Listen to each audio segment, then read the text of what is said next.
From The National, this is Trending Middle East. I'm Yasmin Al-Taji. It's Thursday, July 31st. Here are today's headlines.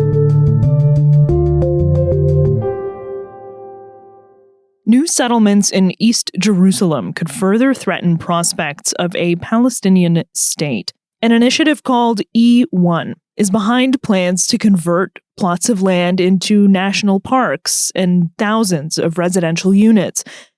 The program dates back to the 90s and reflects Israel's long-term desire to expand settlements. Palestinian residents in the neighboring villages had been trying to develop the land themselves for years.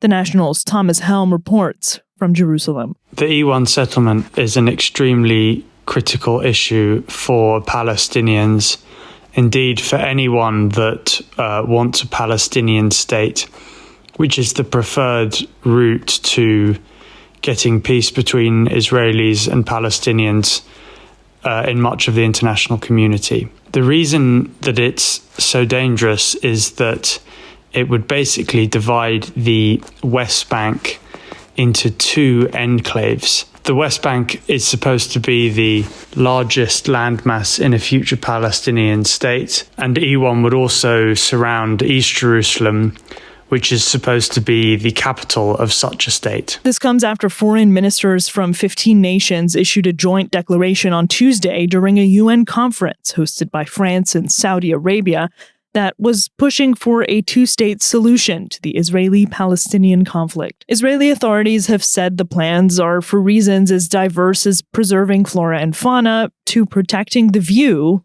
and creating a walking trail. Penning in East Jerusalem in such a manner would mean that the city's Palestinian residents would never be able to solve a critical shortage of housing and classrooms, and it would also cut them off from the West Bank, which is where many family members live, and also continuity between East Jerusalem and the West Bank is very important for a future economy to thrive. A planning council was set to meet Wednesday and hear objections against plans for almost 3,500 homes in the area.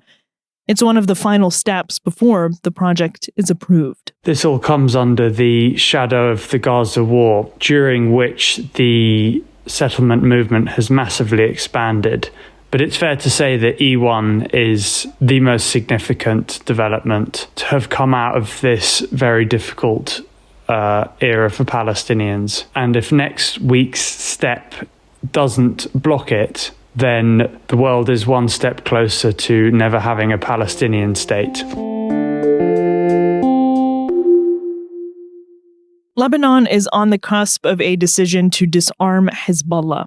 The cabinet is set to discuss the issue in a session on Tuesday, and President Joseph Aoun is expected to address the topic in a separate speech on Friday. Prime Minister Nawaf Salam called for a cabinet session to conclude discussions over, quote, the extension of state sovereignty over all its territories, unquote, and weapons exclusivity. That means disarming Hezbollah and other non-state groups. Whether they'll vote to issue a formal cabinet decision committing to the disarmament of Hezbollah remains unclear. The National's Jamie Prentis is here with more.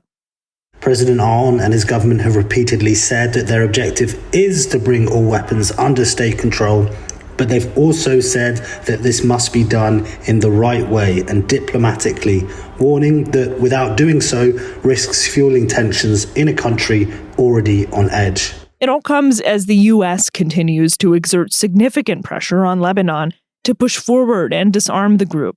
Although the cabinet does not, at least in theory, consist of any political party members, it does include some who were backed by Hezbollah or its allies.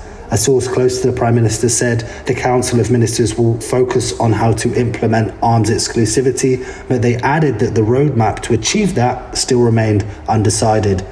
They also said it remained unclear if there will be a vote or if there will just be a decision by agreement. We will wait and see, they said.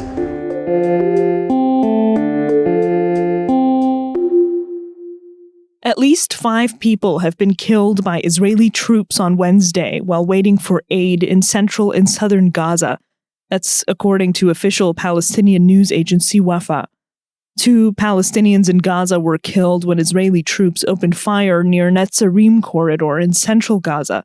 It was also reported that Nasser Hospital in Khan Yunis, southern Gaza, received the bodies of 3 people killed when Israeli forces opened fire near an aid distribution center in Rafah. The hospital was also treating more than 20 people injured in that shooting. Meanwhile, as of Wednesday evening, Gaza's hospitals have recorded 7 more deaths from malnutrition and starvation. This takes the toll from starvation during the conflict to 154, including 89 children, according to Gaza's health ministry. The death toll in Gaza recently surpassed 60,000 since the start of Israel's war on October 7th, 2023. That's all for this morning's headlines. You can get these stories and more at our site. Yasmin Altaji, The National.